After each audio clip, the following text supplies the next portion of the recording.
Welcome to the largest black hat ever. I say that every year. I'm just going to take a recording of myself.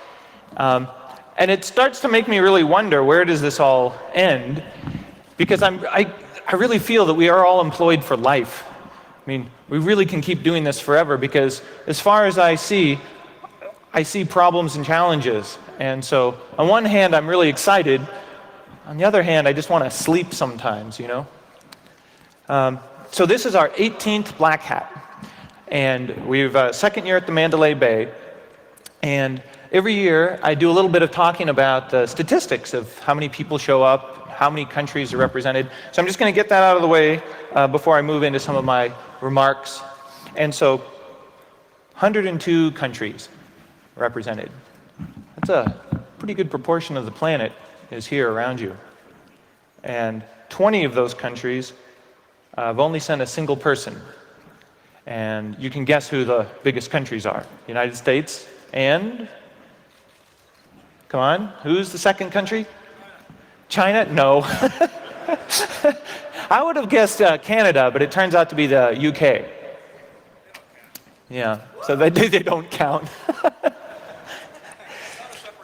Yeah, so we have a lot of representation, and we also have some new things that we've been doing this year. Last year we announced our academic scholarship program, where we're trying to get more students involved from computer science programs around the country.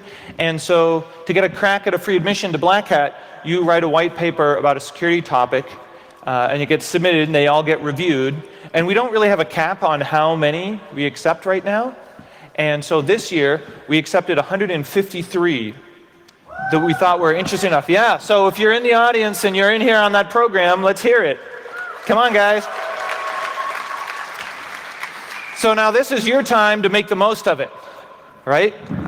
Take advantage of every opportunity you have, because next year we're probably not going to accept your writing. It might be a one-time offer.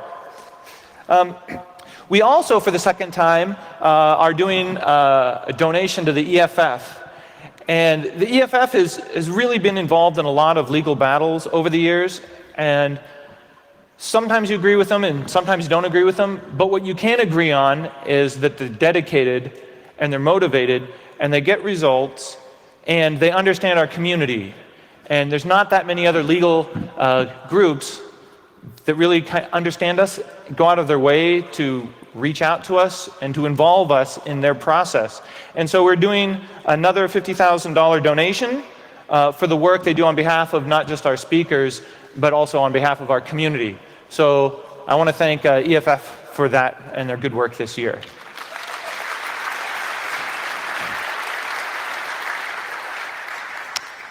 So I have a couple of remarks. You can see how well they've been laid out. And so for the theme this year, I was trying to think of, how have I been feeling this last year about the direction, not just of the United States, but the direction of information security in general. And it's really feeling to me like a pendulum. A pendulum has been swinging, and it's accelerating. It started maybe a couple years ago.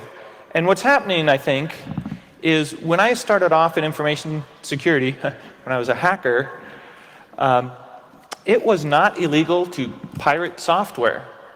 How many people were alive back then or took advantage of that loophole, right? Non-commercial copyright infringement was not illegal. You could not make a profit off somebody else's work, but you could enjoy it yourself for no profit. How far we've come, right?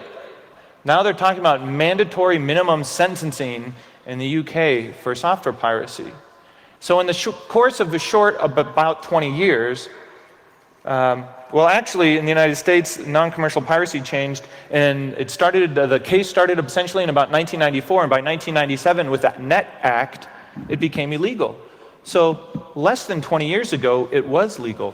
So on one side of the pendulum, and here we are today. And if you take that metaphor and you start looking around, you can see it in many areas. Very little legislation, lots of legislation today. And so when I was making notes to talk about, I realized that everything that's happening now, we are in the middle of. We're sort of the gatekeepers on this. We're going to be the trusted advisors. They want to understand what the implications for Internet of Things liability is, what's possible. We're the people building it, or we're the people securing it. We're going to have to be the ones that are advising on it. Is it possible to remote update 100 million Internet of Things devices? We're going to be the ones that are sort of in the middle of that. Are there security implications? So you might not think that you're going to be in this battle, but you're going to be pretty central to this fight over the next 5 to 10 years. And make no mistake, what we decide, what happens in the next 5 to 10 years, we're going to live with for the next 30. And so you really have to start thinking a little bit more broadly about what you're working on, where you're donating your time, and what kind of world you want this to be. You can see this just with the crypto wars starting all over again. Mandatory backdoors, golden keys. These are not new concepts to us, but they're new concepts to the new players. And we have to bring some perspective and some history to let them know why it wasn't a good idea then and why it's not a good idea now. Even worse idea now. So if you think about it, we have insurance coming on the scene. Cyber insurance is going to suck up maybe 1/4 to 1/3 of your budget in the next, say, 5 to 10 years. That's not going to make you any more secure. It's not going to patch any of your routers. But when your routers do fail or get hacked, you're going to have some insurance, right? A classic risk avoidance strategy. But how are you still going to do your job if some of your budget is moved to insurance? You're going to have to play in a world where there's more regulation, there's more insurance, there's more involvement of the legal system. So for example, I ask people this, and I haven't gotten a good answer. So if you can tell me an answer to this question, I'll put it in my brain, I'll think about it, and I'll write something on why, when your company is under attack, do you not employ all the tools at your disposal? Right? You deploy your technical tools, but how many of your companies have actually gone out and sued someone for attacking you? It's really rare. But if you think about it, in any other instance, you would be deploying lawyers, intellectual property theft, disgruntled employees, competitors stealing. But in certain areas, when we're being hacked, we don't deploy our lawyers. Why is that? They're sort of like our army. Governments have armies. They have state departments. As a company, you don't have any of that. You don't have the law on your side that allows you to use force. All you've got is civil law. Why aren't you using civil law? I think that's going to become a bigger component in your toolbox in the future. You're going to start having to reach into that box and use it. So you should start getting familiar with what tools you can use. Another one I'm thinking about is liability. This was not a concern of ours 20 years ago. It's going to be a big concern for us going forward. Do you think that we can solve all of our problems that we're facing in security and the ones we have in the future if there is no software liability? I hate saying this, but I do not see a way forward without software liability. It's just going to be more of the same as far as you can see. It'll be like turtles all the way down, right? No software liability of any, it could be $1, it could be $10. I'm not saying it has to be punitive. I'm just saying if normal legal functions are not injected into the process, we're going to just have more of the same. Can you imagine Boeing or Airbus or Tesla? They're essentially moving data centers, flying through the sky. Yeah, they're data centers with wings or wheels, but they're data centers. And they operate under liability, right? They have some pretty strict software liability around their moving data centers. But an Oracle data center without wheels, no liability. So do you think, I don't know, someone like an Elon Musk or someone at Boeing, they're going to feel that they're in a great competitive situation where everything they do requires so much more engineering and liability protection, but over there, the Microsofts and Oracles of the world, no protection? No, I think they're going to want a level playing field at some point, and it's going to become competitive. And so I think even if we do nothing, market forces are going to start driving us toward liability. Well, what's that going to mean for you and for the way you run your business? And so just more and more of these issues are coming ripe. And so for that reason, when we were looking for a keynote this year, I was trying to think of someone that encompasses the big perspective, the long view, that's familiar, maybe a little bit more with the legal side, and maybe a little bit less with the technical or the geopolitical side, to really kind of help us understand what these big shifts in social direction, legal direction, what this means. And so for that, we have Jennifer Granick as our keynote. And I first met Jennifer at DEF CON 2, I believe, and we were talking about it back there. It's like how, besides being a rare occurrence of a woman at a hacking conference 20 years ago, I can't imagine, was I hitting on her? How did I meet her? And no, it turns out she was signing in and she put her name down and she put lawyer. And I was so excited that there was a lawyer there. And of course, everybody always wants free advice from a lawyer, so I started talking to her and we just stayed in touch. And over the years, Jennifer became the go-to person. I mean, if anybody in the scene anywhere got in trouble, Jennifer was there to help. She was a defense attorney. And I remember at one point, if you remember Peter Shipley, who invented war driving, he was being accosted by the hotel because he was doing something with Mylar balloons, and she busts into the hotel security and pulls out her little bar association ID, and she's like, "I'm his attorney, let him go." And she is not afraid of controversy. She's helped, over the years, Max Butler was involved in his case. Mike Lynn, 10 years ago, she was involved with. The MTBA charge card hackers, helping them. Kevin Polson helped Weave. She helped Aaron Schwartz. She's even helped me several times. I mean, she's really helped everybody. So that's why I'm so proud to have her finally on stage. And to introduce her, I am equally proud to reintroduce you to Philippe Courteau, Chairman and CEO of Qualys. And Qualys has been a sponsor of Black Hat since about probably 1999. I mean, they've had a long view. And back then, it was no cloud, it was SaaS. I think SaaS had just been sort of invented as a term. And so they were offering their services SaaS, and then the cloud came along, so they had to rebrand. So now they're offering their security in the cloud. But you know how the technology is. It's essentially the same stuff. But what's different, I think, maybe with what I see from Qualys is that they're making their stuff more accessible, and they're offering more free services. So you can sort of get your toehold in and play around with their stuff. And I asked him what his long-term goal is. I mean, what's after cloud? If it was SaaS, cloud, mobile, SaaS cloud, mobile select cup, those acronyms don't work.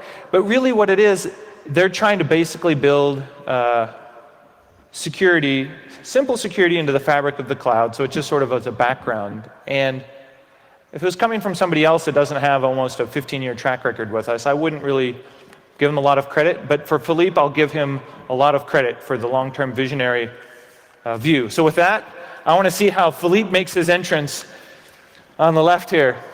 Thank you very much.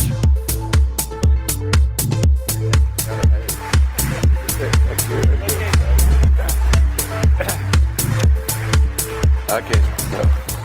Good afternoon, ladies and gentlemen, and thank you, Jeff, for this very nice word. And it's always an honor and a pleasure for me to have the opportunity of introducing our keynote speaker.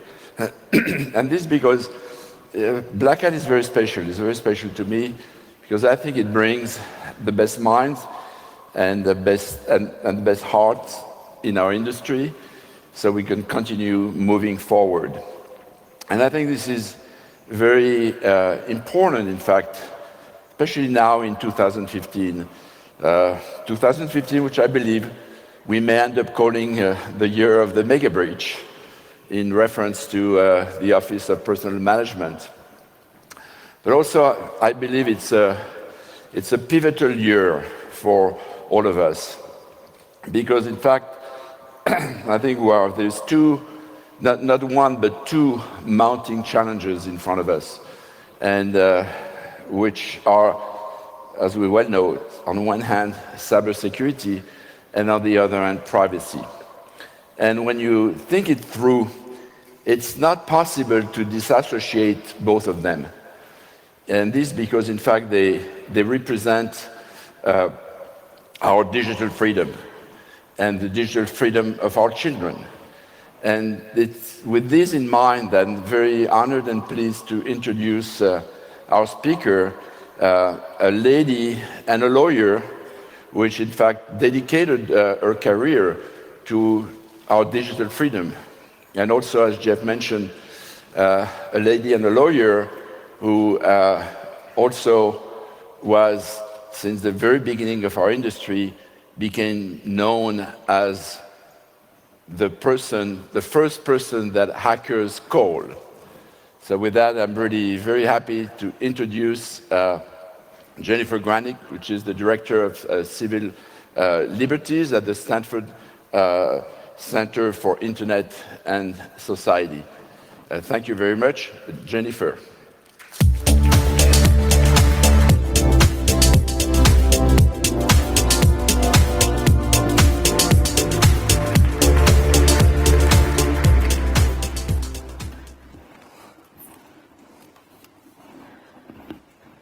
Hello, ladies and gentlemen. I'm really excited to be here. I think I've come to almost every Black Hat since the show started, and it's a real honor to be invited to be the keynote. So it was 20 years ago that I started coming to these events and that I went to DEF CON. And I was interested in going to DEF CON because I believe in the dream of a free and open internet. And I believe that we want a world where information is freely accessible. And I believe in the freedom to tinker, the hands-on imperative that people should be able to study, manipulate, reverse engineer the devices and the software that define the world around us, that's what it means to engage with and to understand our world.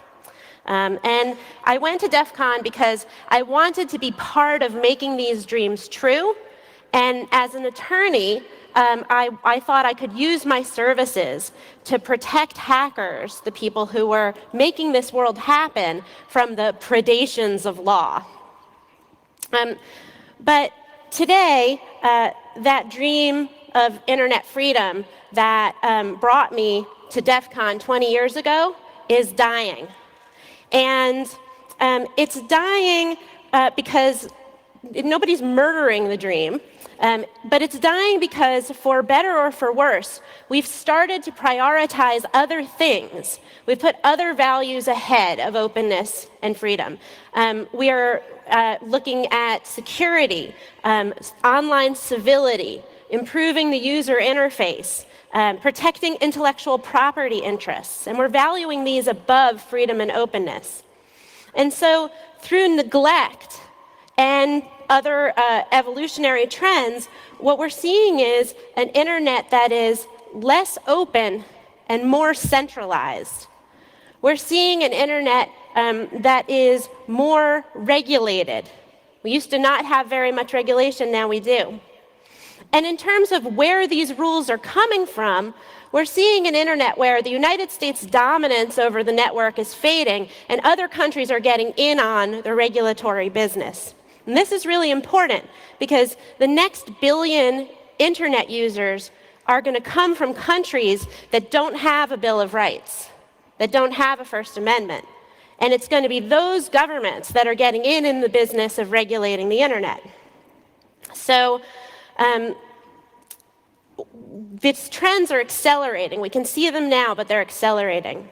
And what I think this means is that the dream today is in danger, but we can kind of see forward into the future and what the future will look like 20 years from now. And 20 years from now, you won't necessarily know anything about the decisions that are made that affect your life and your rights.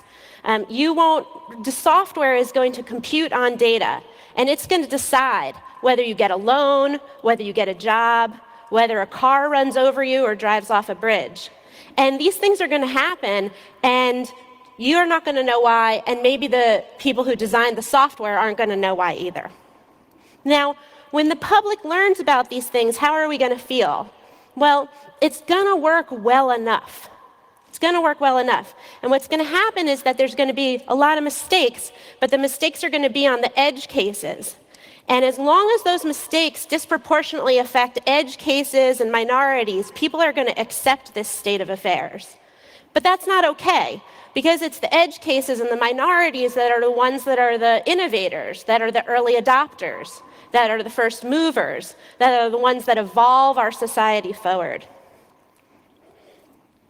The internet's going to become more like TV. Instead of this global conversation that we envisioned 20 years ago and that attracted many of us to computers.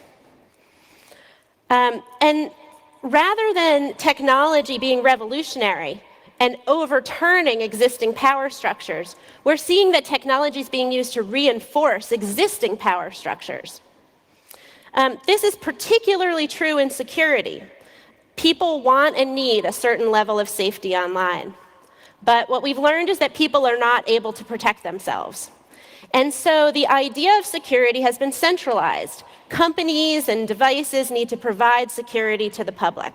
Now, that's not working well enough, but that is the enterprise that everybody here is engaged in trying to provide. But when we centralize in order to achieve that goal of security, what happens is we create these choke points where regulation can happen. And we're seeing that regulation in things like push for crypto backdoors.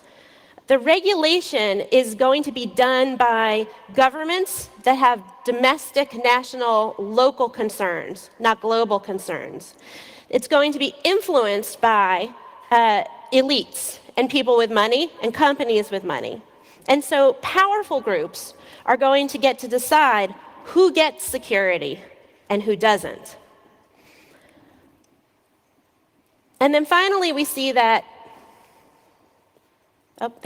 Finally, we see that the way that the internet is currently operating for technological and for business reasons, instead of routing around censorship, is actually facilitating surveillance, censorship, and control. It doesn't have to be this way. But if we're going to change things, we need to start doing it now. And it needs to start with us asking some difficult questions and making some hard decisions. What's it going to mean when computers know everything about us and computer algorithms make life and death decisions? Should we be worrying more about another terrorist attack in New York, or about the ability of journalists and human rights workers around the world to do their jobs? How do we value and weigh those two things? How much free speech does a free society really need? We see that technology has created this golden age of surveillance. Can we also use technology to readjust the balance of power between people and governments so that we can have some privacy back? Given that decisions by private companies are going to be determining individual rights, how can the public interest be communicated into that process? How can we democratically control what these important platforms and private companies do without squelching innovation? Who is responsible for digital security? Is it the US government? Is it government's role? Is it private responsibility for corporations? And what is going to become of the dream of internet freedom? Now, thank you. For me, the dream of internet freedom began in 1984 when I read Stephen Levy's book, Hackers, in which he talks about the computer scientists and the engineers who built the early internet. And these people had a value called the hacker ethic. And the hacker ethic was that information should be freely accessible. The hacker ethic was that was the hands-on imperative, that people should be free to manipulate, change, modify, study, reverse engineer the technology around them. And the hacker ethic was built into the technology itself. The decentralization was a design principle that had a political impact. And the important thing about decentralization is that it empowered people to make their own decisions about what was right and wrong.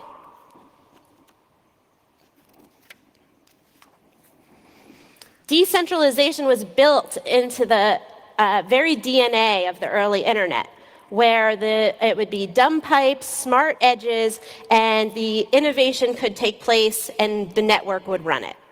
And the idea was that we would have this global network, and the global network would allow us to communicate with anyone, anywhere, anytime. And that would bring us all of the hopes and dreams and glories that the human mind and heart could dream up.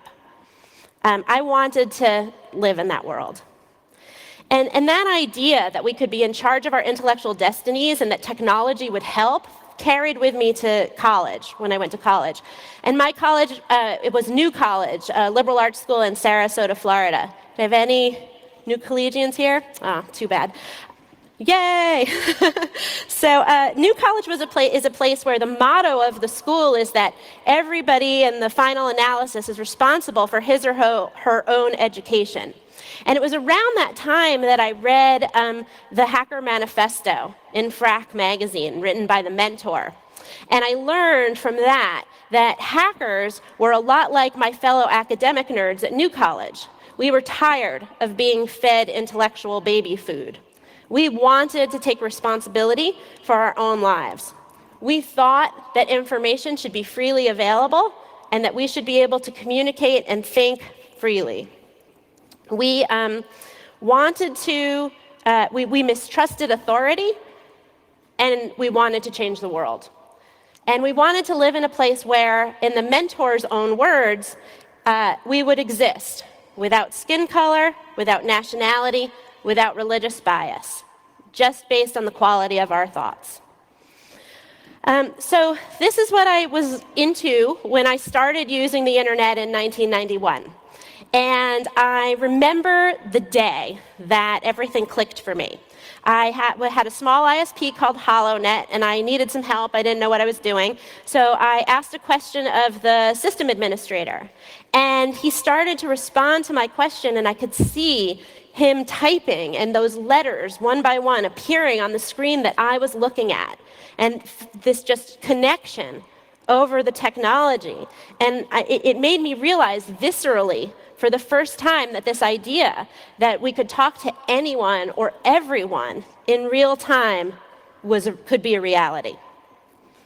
So 20 years ago, when I became a criminal defense attorney, I had this love of technology. And I learned that hackers were getting in trouble for doing things that I thought were pretty cool tricks. One of the instances was that really affected me was I was a legal aid person for the San Francisco Sheriff's Department working in the jail and giving people legal advice and representation. And one of the jail inmates was looking at having all of his jail credit time taken away because he had been basically hooting into the payphone and getting himself and all of his pod mates free phone calls home. And I was like, you're going to take his time away for that? I think that's pretty cool. And as I was investigating the case, that's how I learned that hackers were getting in trouble for all kinds of things. And there were all these laws out there that were impacting the hacker ethic. And I thought, as a lawyer, I should get involved and maybe I could help. So this was also the same year that the Internet Civil Liberties Wars really started in earnest, at least from a legal perspective. That year, 1985, a guy named Marty Rim wrote a study saying that the internet was running rampant with pornography.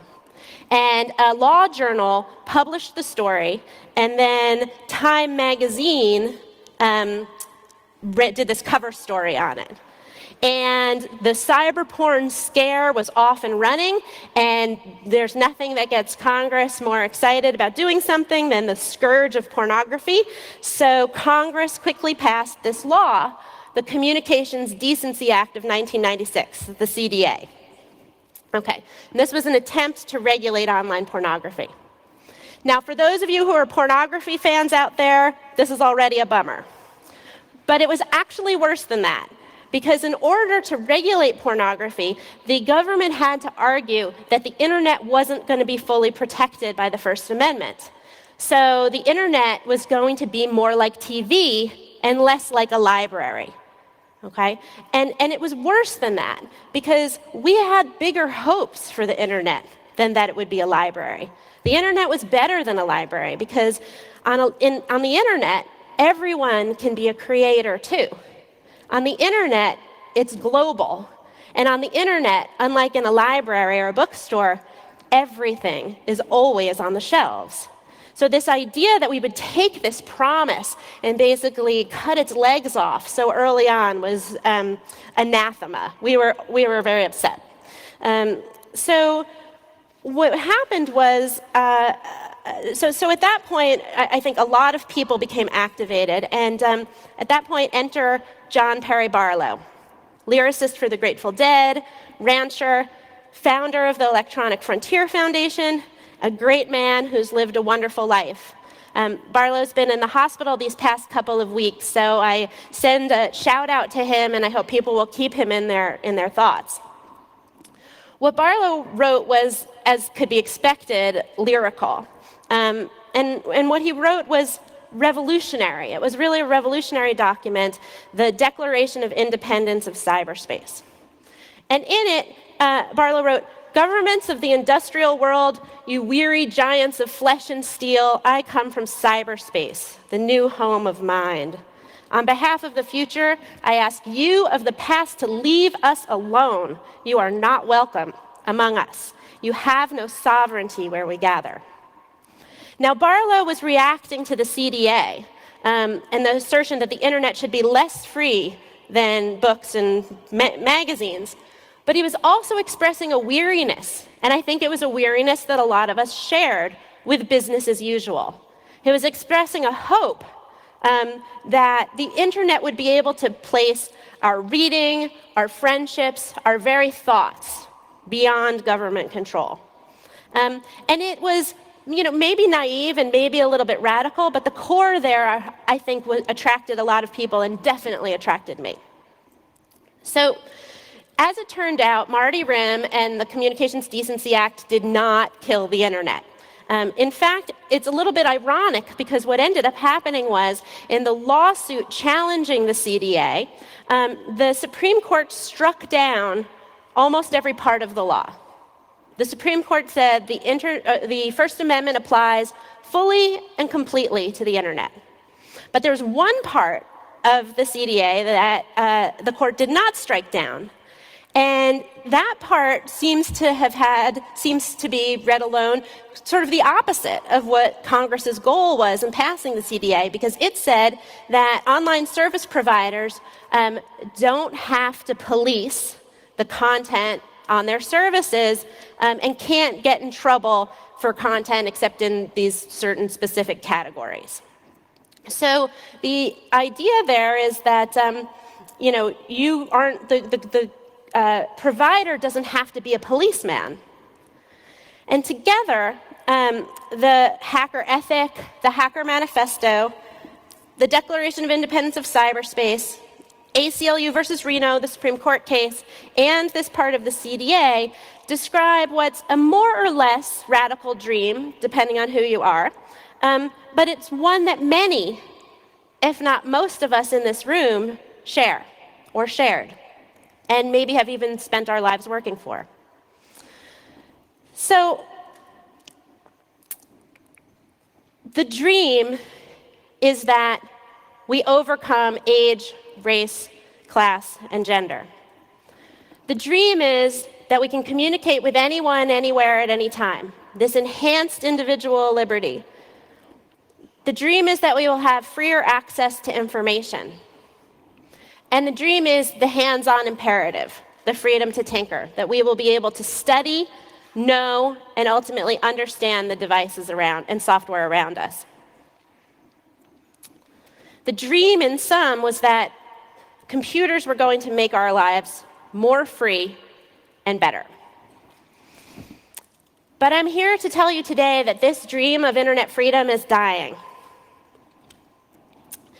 And if you look from here at the trends and look 20 years on, it doesn't just look like the internet could be a lot less revolutionary than we had hoped. It looks like in a lot of ways it might be a lot worse. Today, we've seen that race, gender, class are more than resilient enough to thrive in the digital world. We've seen that our ability to communicate with anyone, anywhere, is being limited by both government control and corporate policies about what speech is acceptable online. We've seen the free access to information also limited, particularly by our ability to study software and hardware around us. So many laws now interfere with what computer hackers do and reverse engineering. And so the question that's left is, will computers liberate us? Is that dream still possible? Now, I want to talk first about equality. Race, gender, and class discrimination are proving remarkably resistant to change. Now, I have to say, this has not been my experience. Being here at DEF CON and at Black Hat, being part of the world of computer security, I've always felt respected and I've always felt welcome. But there's too much evidence that other people's experiences are not the same. And I want to just illustrate this with one simple set of statistics. At Google, 30% of their workforce is female, but only 17% of the people in tech jobs are. At Facebook, that number is 15%, and at Twitter, it's 10%. So we're very far away from equality. My other piece of evidence is anecdotal. This field in particular has a reputation for being overwhelmingly male and overwhelmingly white. Now, I have never understood why that's true. Because from what I've seen, the hacker community is unbelievably great at recognizing talent and skill in unconventional candidates. I mean, we have people who are unbelievably successful who never finished college, never mind high school. We have people all over the autism spectrum who are doing incredibly well. Age is irrelevant. I mean, Aaron Swartz, when he was 15 years old, hung out with Doug Engelbart, the creator of the mouse. Inclusion is the very heart of the hacker ethic and community. And I think we have a choice. We can kind of persist the way that we have been going, or I think this field could really be a leader and take leadership in evolving a more equal society, starting with security. I think we'd have to conscientiously try to do so and try to cultivate that talent, though. Next, I want to talk about the freedom to tinker. And when I say freedom to tinker, it sounds a little bit like a hobby, but I want to impress on people how important this is. Because it's not just an ability to go putter around in your garage. It's the ability to study, to modify, and ultimately to understand the technology around us. And as technology is more and more important, that understanding is necessary for a democratic society. And there are two things that are limiting our ability to the freedom to tinker. One of them is law, and one of them is just our natural human capacity to understand things. Now, there are many, many examples of how the law has interfered with the freedom to tinker, but I'm just going to give you two. It was exactly 10 years ago that Mike Lin, who worked for ISS, was scheduled to give a talk about a new class of vulnerabilities in routers. And Lin's employer, ISS and Cisco, the routers that he had studied, decided at some point that they did not want him to give the talk.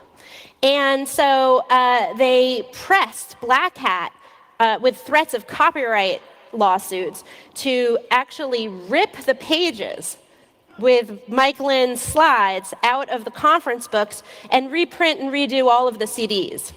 I mean, there's nothing that looks more like censorship than people actually ripping pages out of books. So on stage the next morning, Mike got on stage, put on a white baseball cap, like literally a white hat, quit his job, and gave the original talk anyway. Now, I was Mike's lawyer in that case. And we successfully fought back the civil lawsuit for copyright infringement. We were able to fight back against the criminal investigation that the companies had implemented against him. But the message was loud and clear, and not just to Mike. The message was, this is our software, not yours. This is our router, not yours. You are just a licensee, and we will tell you what you're allowed to do, and you'll do just that and no more. You can't decompile this, you can't study it, and you can't tell anyone what you find. The other case I want to mention is the criminal prosecution for Computer Fraud and Abuse Act against my friend Aaron Swartz. Aaron got in trouble for writing a script that automated the download of academic journal articles.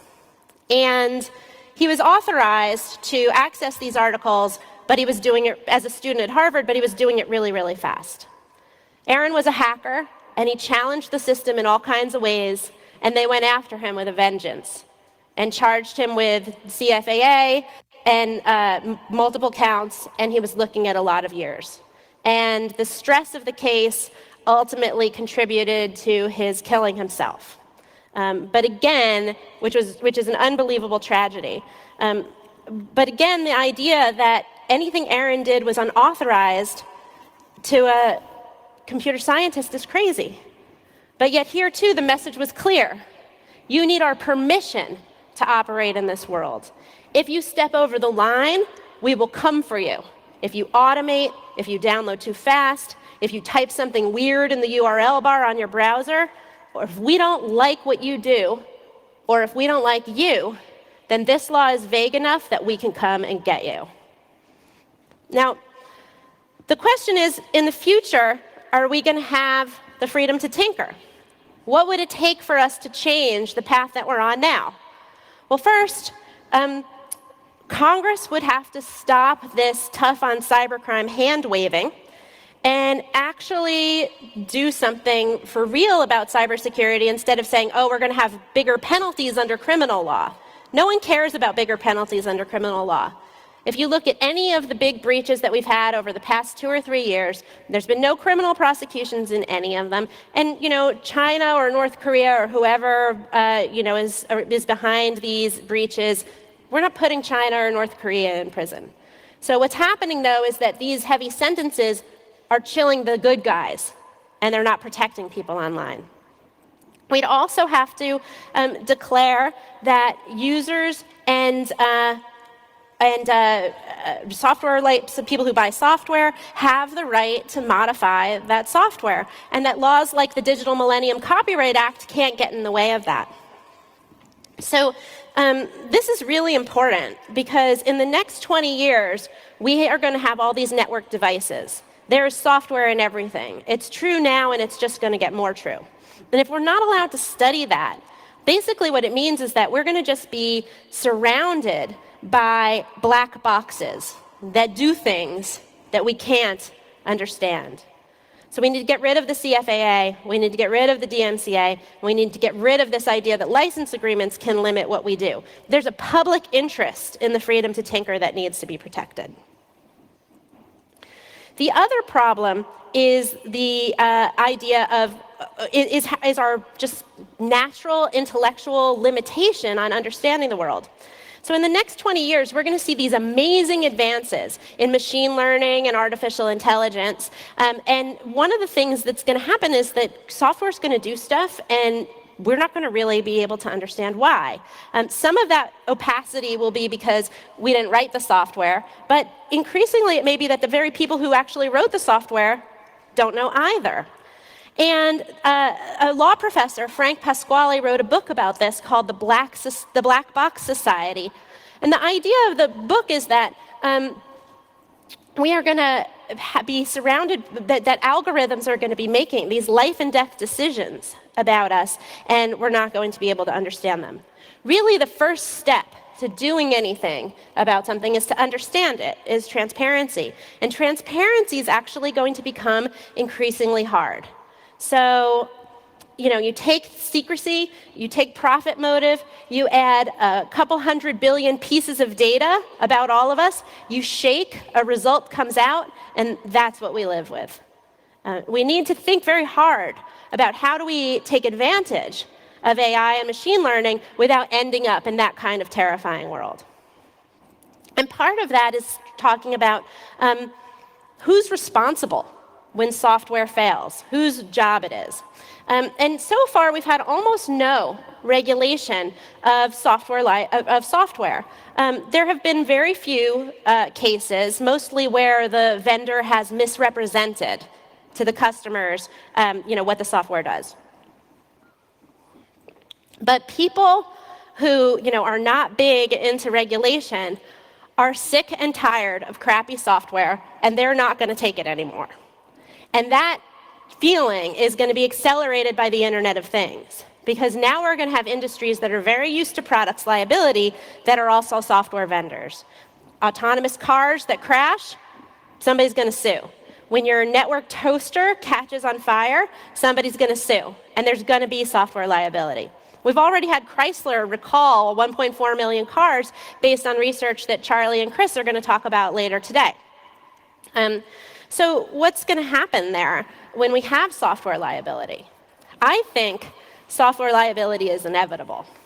I also think that it's necessary, but without question, it's going to make coding more expensive, and it's going to make coding more conservative.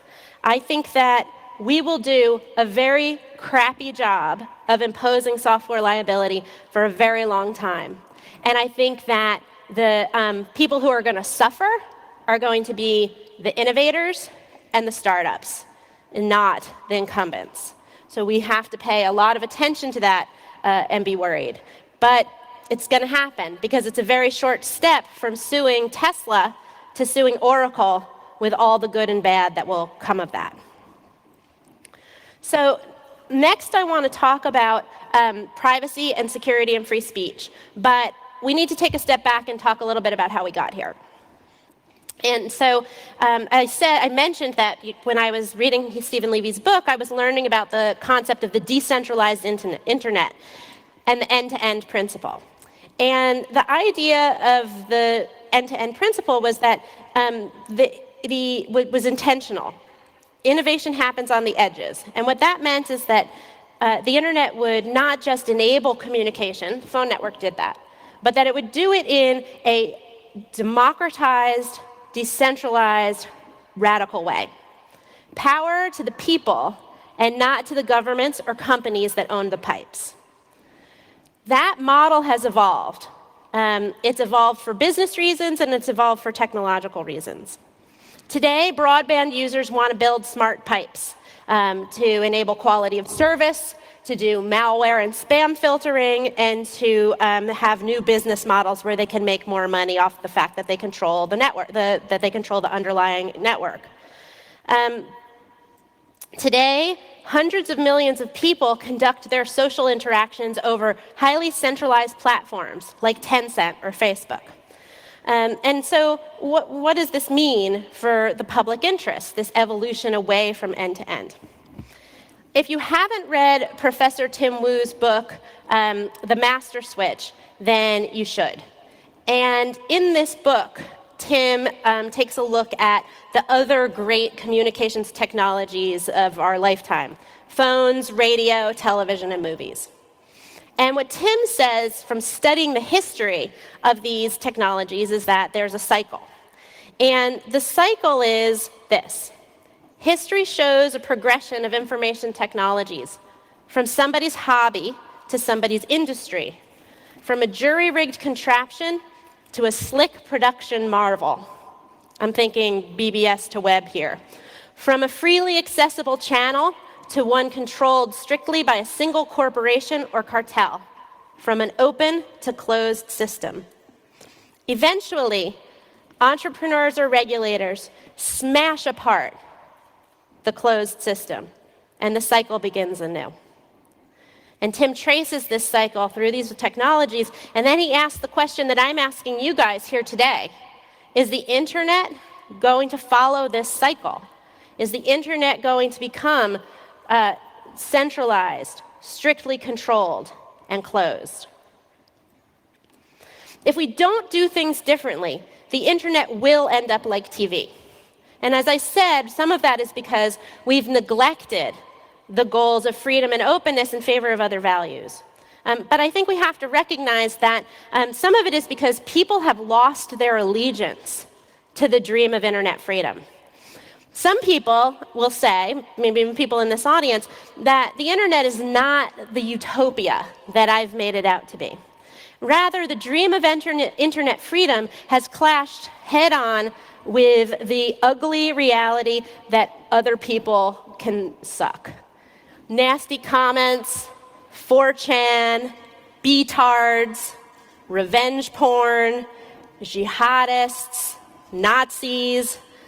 These things are so affecting the public sensibility about whether the internet is a nice place to be or not, that increasingly I even hear law professors, experts in the First Amendment, who are supposed to know about the chilling effect and the doctrine of overbreadth, talk about what's the best way to legislate this stuff that they don't like out of existence.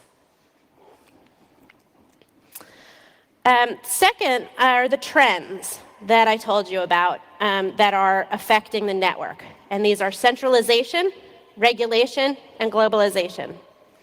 Centralization is a problem because it is a cheap and easy point for regulation, control, and surveillance. Regulation is on the rise. It is the exercise of government power in favor of local or domestic interests and private entities with economic power. It's just the reality of our system, and it's even more so in other places. And globalization means that other governments are going to get into the mix. Other governments who are not constrained by the First Amendment, who don't have a Bill of Rights, who maybe don't even have due process or the rule of law. Now, when I say that corporate control is a problem, it may sound like I'm blaming corporations. And when I say that the internet's becoming more closed because governments are censoring the internet, it may sound like I'm blaming governments. And I am. But I'm also blaming you, and I'm blaming me, because it's the things that we want that are driving these trends. So just as an example, who here ever had a blog? Does anybody ever have a blog? Okay, a couple of bloggers out there. Who here still blogs regularly? I don't. I post my updates on Facebook, the centralized server. Probably a lot of people in this room run their own email servers, but almost nobody else I know does. They all use Gmail. And they like Gmail because they like the user interface, they like the spam filtering, and they like the malware detection. I'm no different. When I had an iPhone, I didn't jailbreak it. I downloaded the pre-approved, A-OK apps from the App Store. I trusted Apple's judgment about what was secure and what was available. And I download apps now because I don't like the interface, the mobile interface on my mobile browser. And when they ask me to say yes to the permissions, I click yes because I want it to do what it's going to do. And so I give it access to all kinds of information about me. And I love it. I love when I'm at the store and my phone buzzes and reminds me that I need to get milk. I'm thrilled that it's ubiquitously tracking my location. Because otherwise no milk, and that'd be really bad. So my point is that we want lots of cool products in the cloud. But the cloud is such a terrible metaphor because a cloud is billions of little droplets of water. And the internet cloud isn't like that at all. The internet cloud is actually a finite and knowable number of companies that together have control over almost all of the internet that we use. and it's level 3 for fiber optics, or Amazon for servers, or Google for the search engine and for Android. And the fact that there are these choke points, these particular companies that are subject to government regulation, whether US or other, means that this is an opportunity, this more centralized cloud is an opportunity for control, for surveillance, and for regulation. And this isn't looking like it's going to change. So as things keep going in this direction, what does it mean for privacy, security, and freedom of expression? Well, privacy is essential to liberty, and that means that without privacy, the future will be less free. This is the golden age of surveillance. People know how much information technology today collects about you. But what you might not realize is this. Here's a quiz. What do emails, buddy lists, drive backups, social networking posts, your web browsing history, your bank records, your medical data, your fingerprints, your face prints, and your shedded DNA have in common? The answer is the Department of Justice doesn't think any of these are private, right? The Department of Justice's view is that these are all things that either happen in public or which you voluntarily reveal to service providers, and so there's no expectation of privacy, and the Fourth Amendment doesn't apply. Okay?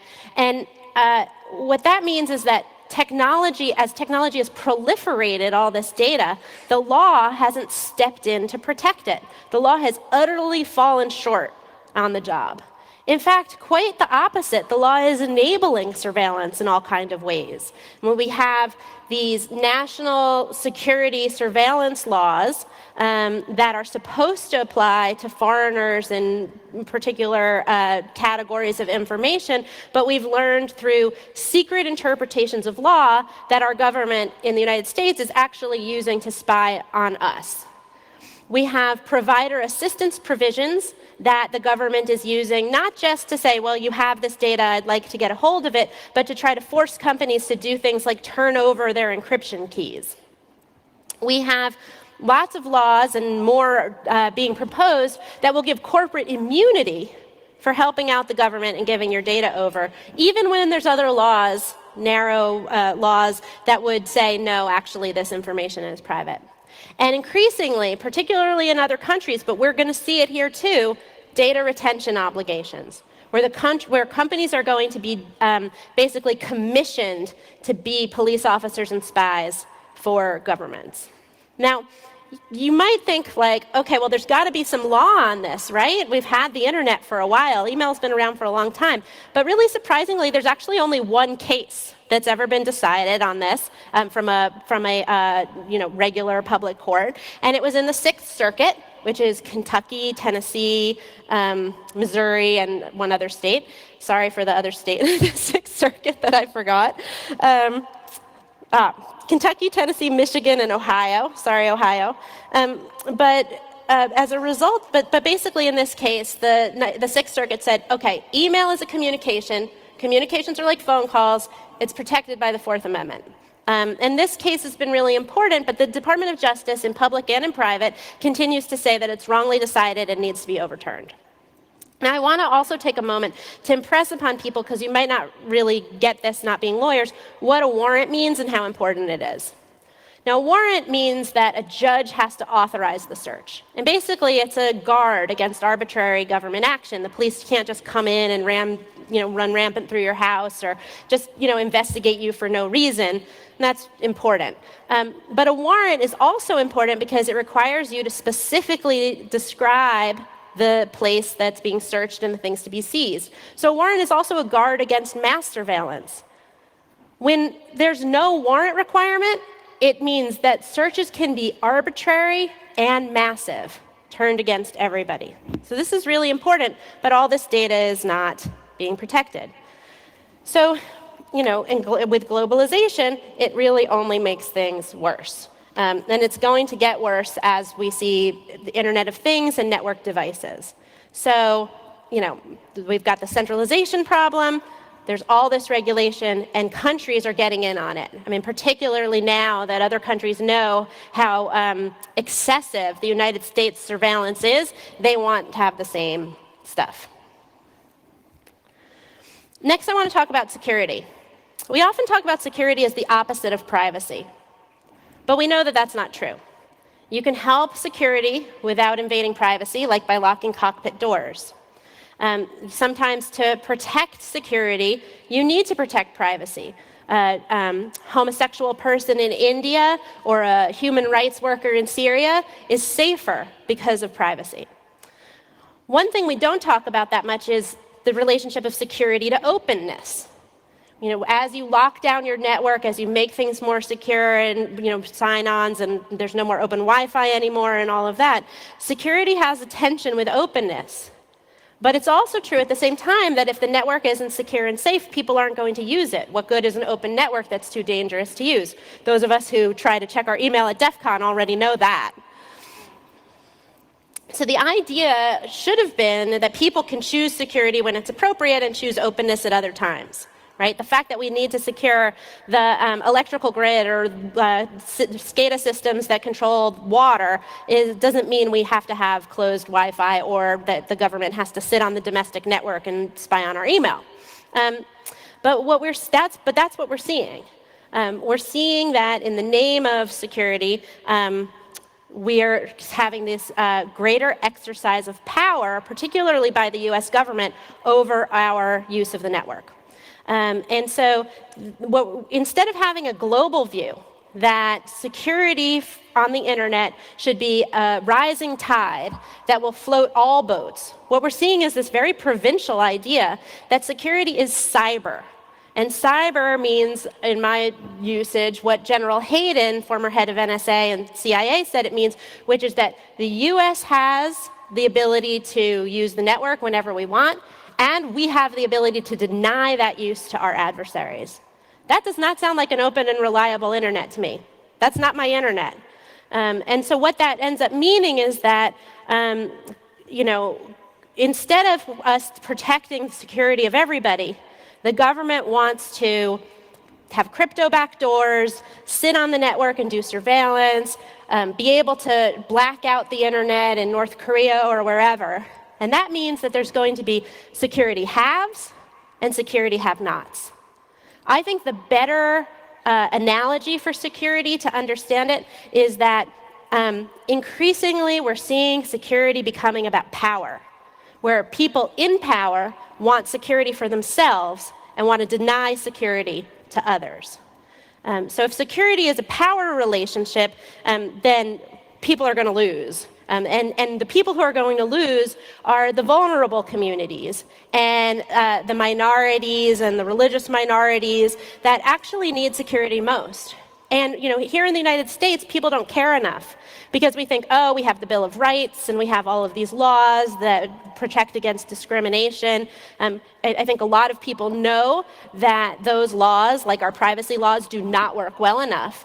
But certainly in other parts of the world, people don't have those safeguards. People don't have that security. And if we're not going to be a leader in providing it to them, then we're going to lose out on the democratic benefits and on the human rights benefits of providing security to everybody.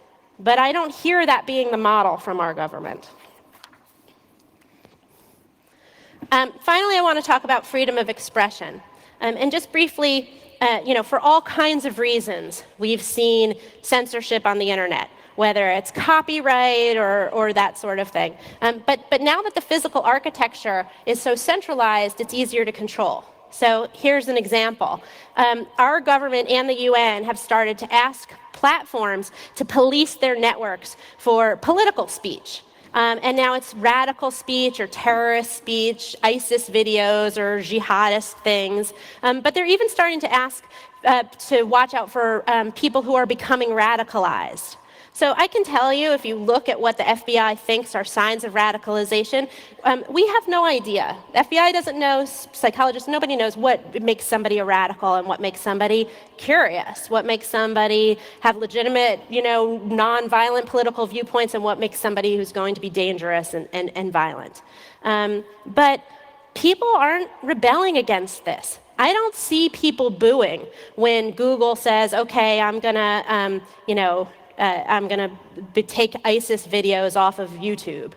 People aren't upset about that. But so it's ISIS videos, then it's revenge porn. But we have to understand that this censorship, these censorship decisions are inherently political, because we don't see the same call for racist speech or pictures of the Confederate flag or that kind of thing.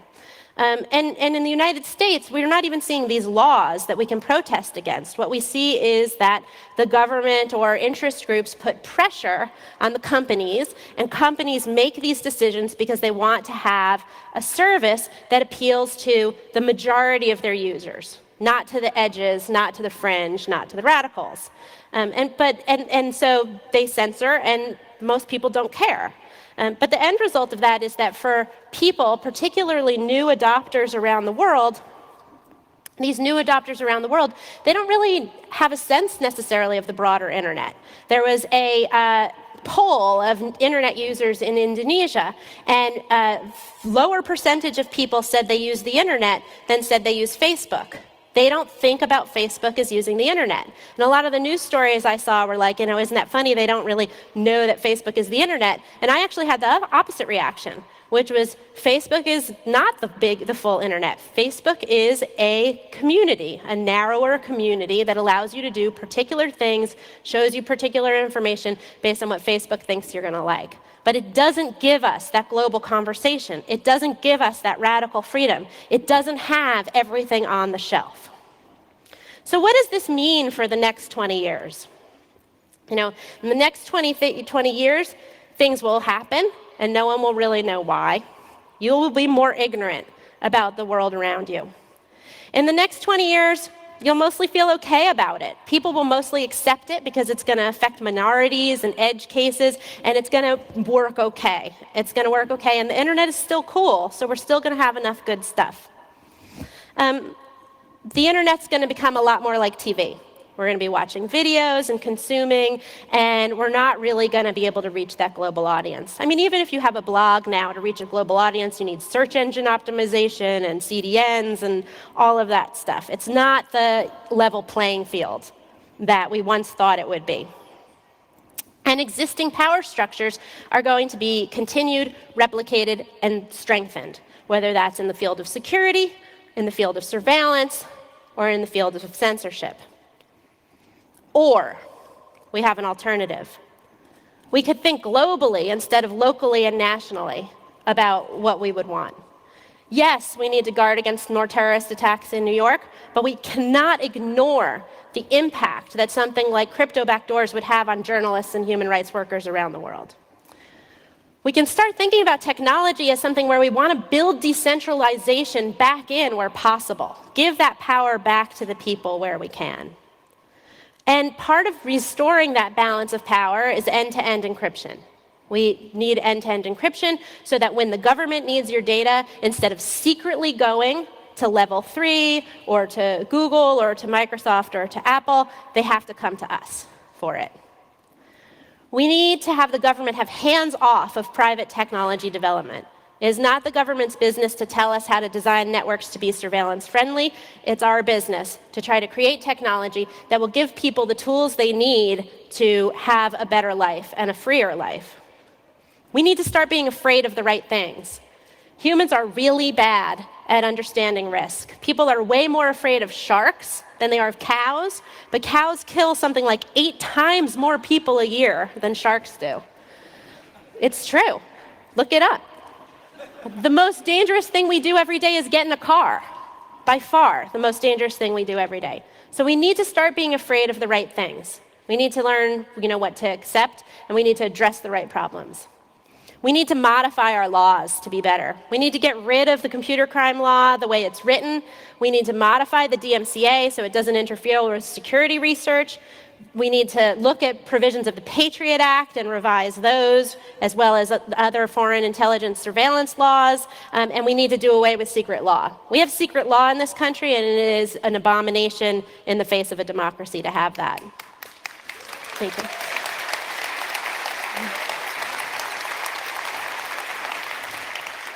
At the same time, privacy isn't dead. I mean, we may have all this technology collecting information, but we can use law to provide safeguards where technology can't, but we won't do it.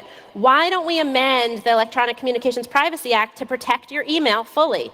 Why don't we amend the Electronic Communications Privacy Act to protect our geolocation data? These are very simple, basic proposals, but Congress won't do it. We have to get behind it and we have to push. Now, there's a possibility that these provisions, and these are just a few ideas, but there's a possibility that these things aren't going to work, that these ideas aren't going to work. And what that means is that in the next 20 years, instead of seeing the dream of internet freedom become true, we're going to see it get sicker and sicker and sicker until it finally dies. And then the internet is going to be this slick, stiff, controlled, closed thing. It'll be good, it'll be better than TV and radio, but this is what it'll be. And if that's true, then what we need to do in the next 20 years is we need to get ready. And we need to get ready to smash it apart and make something new and better. Thank you.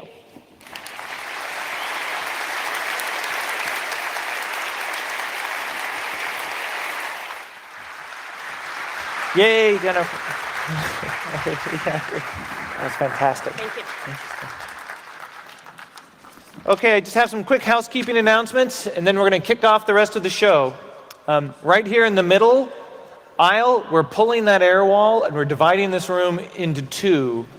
So on one side, on your right, you're going to see Patrick Wardle writing bad malware for OS X.